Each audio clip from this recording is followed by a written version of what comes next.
That's what I was going to say. Anas didn't want to be close enough. There is a reason you'll know what it is. And the reason was the bacteria thing that just happened. The bacteria don't pivot, so Yes. be careful. So Div, what is Ai.tech? Valued you as a unicorn, but would love to everyone to know what you do. When I sold my last company, that was in 2016.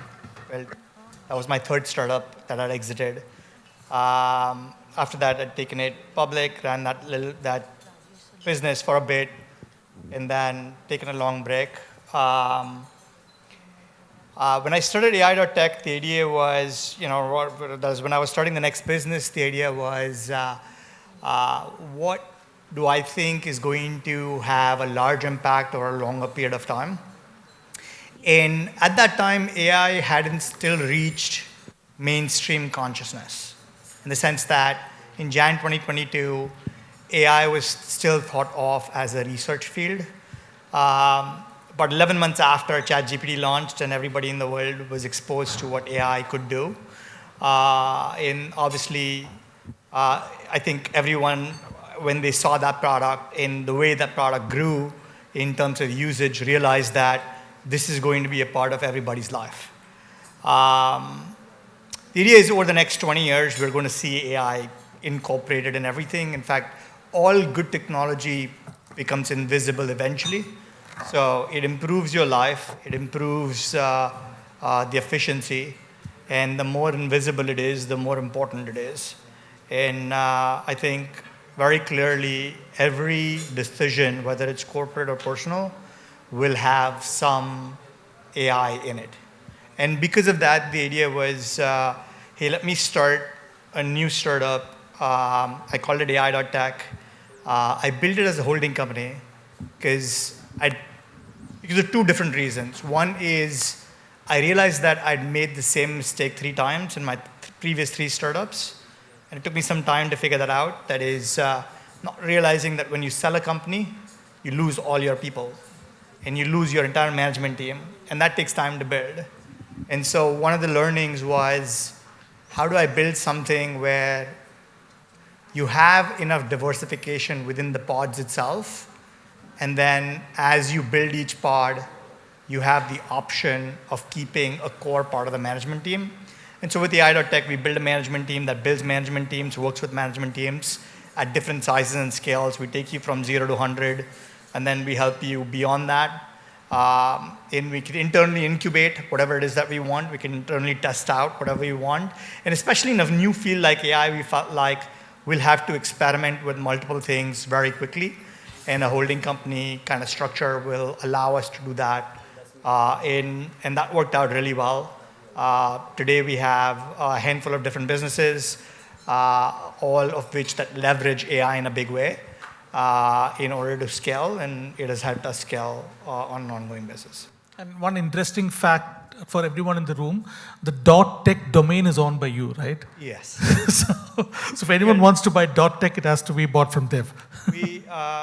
Again, domaining was our first business that I started in '98, and so we got, when the new GTLDs came out, this was a business that I owned with my brother.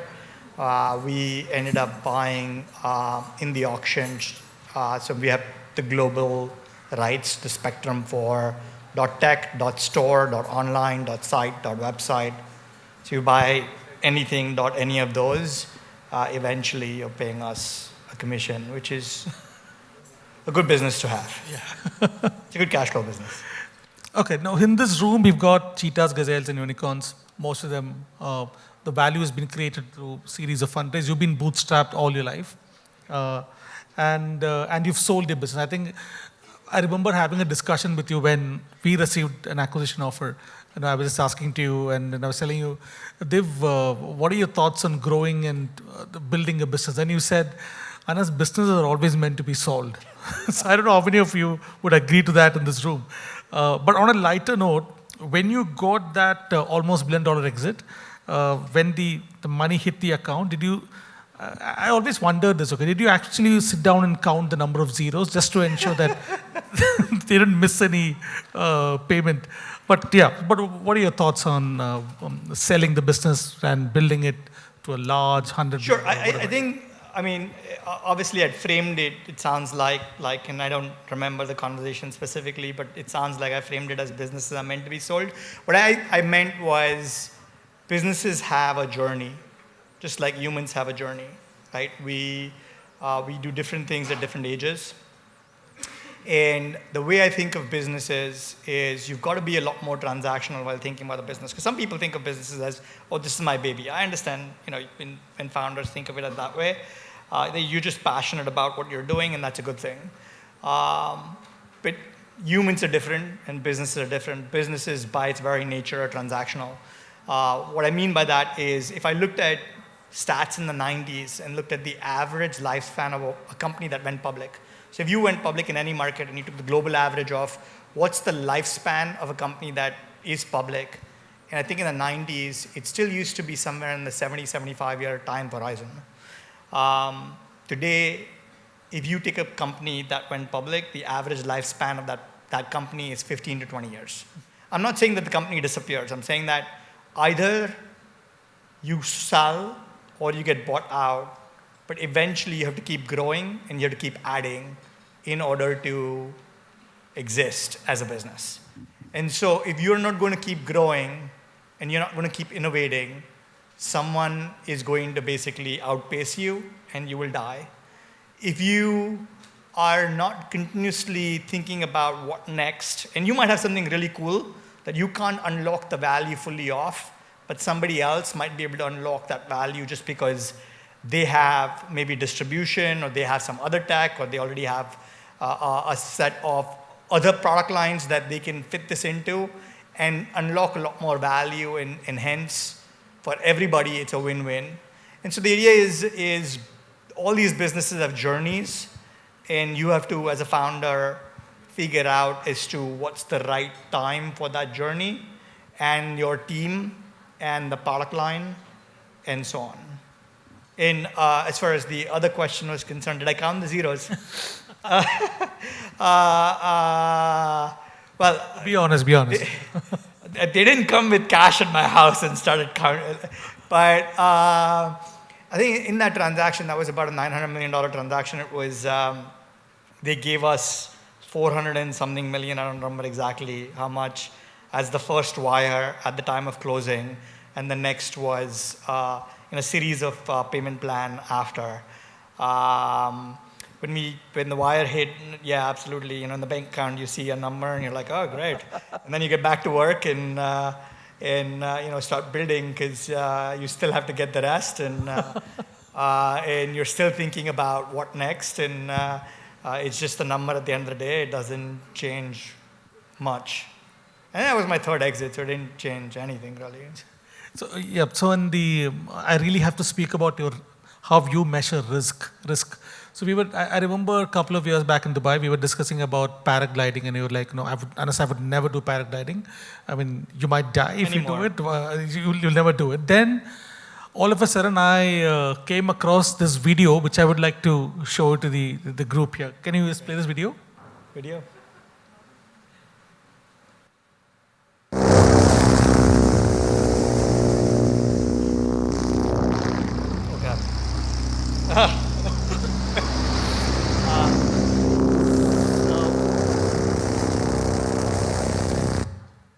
All right. So this is less riskier than paragliding? Okay, but on a serious note, how do you measure and quantify risk? So let me break it up into two parts. What you saw there is super fun, but does not really have risk. And it's not me calculating the risk. I think the people that calculate risk in a much better form than I do are insurance actuaries. They're the serious guys behind measuring serious math. And what you saw was wing walking. Insurance actuaries have measured it such that for every $1 million of payout, if something happens to you, they only charge $50. So essentially, from a risk standpoint, even though that looks a little crazy, it really isn't. So think of it as the best form of free-form roller coaster rides that you can ever have. On the paragliding side, I mean, I don't, again, remember the specifics of the conversation. The idea was I used to paraglide when I was younger, and I had an accident, and that was very interesting. And that essentially, I had not measured the risk on it earlier, and then when I did, and I did look at it, the stats on it are pretty horrendous, and so you should be careful there. I think as a business, all money or all alpha is made between the difference between the real risk and the perceived risk. So if everybody's perceived risk is high and the real risk is high, then the risk is really high. If you know enough about your business because you obviously specialize in your industry and you've spent your life in learning more about it, and you realize that this risk is very low, but the perceived risk because of whatever market reasons is high, there's a lot of alpha there. And so as an entrepreneur, you should always figure out how to manage risk on an ongoing basis, because every time that you look at your business, you ask yourself, what are the top 10 things that can go quite wrong? And then don't create a detailed plan on it because no one has the time. But if you create just the one pager, then it'll always be in the back of your mind. If you communicate that to all your teams, it'll always be at the back of their mind saying, oh, this is the 5 big things that can go wrong. So in our decision making, let's take care of that. And so I think if you want consistency, then operate your business in a form as you continue to grow as to how do you manage a lot of those risks in a better form. If you don't do that, then it's like winning a lottery, right? I mean, you might win and you might win big, but if that risk had played out, you could have gotten wiped out. And so it's something that we think about quite a bit as we build businesses, and that's why I'm now on number 4 and 4 and 4. So. Okay. We all, almost everybody in here is building in India. You've built in India, you've built in US, now you're building in Dubai, in India. You've built in so many places. Give me one reason why someone should build in India now, and one reason why someone should not build in India now. I think building in India. Okay, let me change the question. Build where you understand, right? Build where there is value. Build where there is TAM. So in the business that you're building, the industry that you're building for has to be extremely large. Because if you are in a small niche industry, if you're the best person in that industry, and you cap out at that TAM, which is your total addressable market. India is a very big economy, obviously. We all know that. In fact, I think founders here can tell me more about how big these industries are and how much they can grow than I would know myself. I think a lot of the unlocking of value has happened in the last 10 years in India.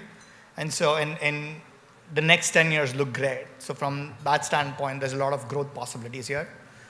And so if you understand something really well, and you have to, right? How do you win? You win because you practice every day. You win because you know more. You win because you understand better. And the market, the industry that you understand better is what you want to grow in. The advantage of the US is it is the largest sector, as in it's the largest GDP, economy, market overall. In my thesis very early, because when I started in '98, the Indian market, especially from a digital standpoint, was very, very small.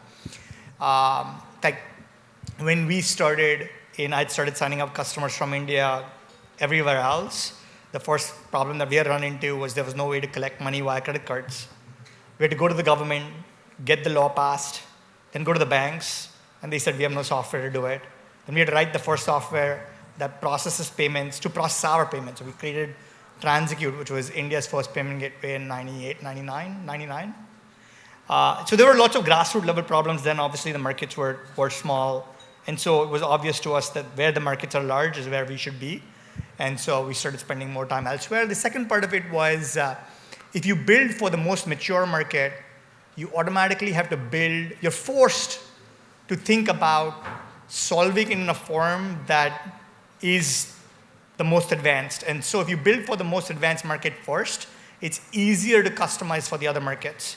If you build for a niche market, You have to reinvent the product when going to the other advanced markets. So it really depends on, again, how you want to take your product and how you want to think through some of that stuff. But I'd say that the local market is very, very big. And so if you are in it, I'd say start here.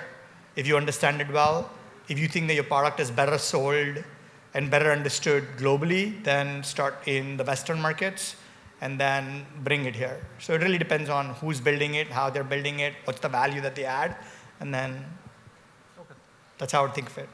And with everything that you've built, wealth, exits, pressure, what does relationship mean to you? I know that I remember having a conversation with you again.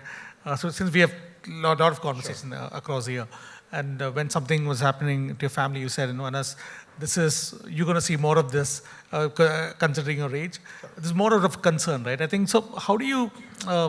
I've seen you a lot at a human level, interact with you more closely as well. So I just want to understand from you, how do you manage relationships? And you are 44, I think, 44, you're not married. Thank you're you. Not married. For making me older. Yeah, so I just want to understand, yeah. I think, so I said businesses are transactional. Personal relationships are forever, right? So people that you work with, I think those relationships last forever. In when you think about happiness, a lot of happiness comes from the quality of the relationships that you have with everyone around you, whether that is your family, whether that is your friends, whether that is coworkers or colleagues. The quality of relationships matter a lot.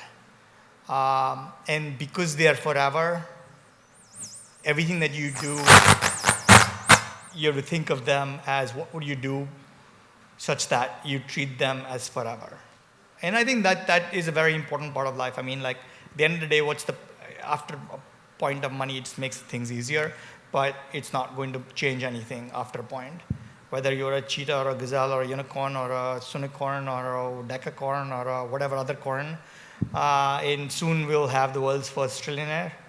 I think it doesn't matter. I think when you look back and as you grow older, you're only going to think about, was I happy in most parts of my life? And I've spent time with a lot of other successful people. And I'd say, as I speak to them completely off the record, the two things that they've always gotten back to me in terms of because I've asked, like, what would you have done differently? Because, time is one of the things you can't buy back. And so it's one of those, it's not really a commodity. It's one of those things that you'd be very, very precious about. And I'm like, how would you have spent time differently? And no one said I'd run one more company.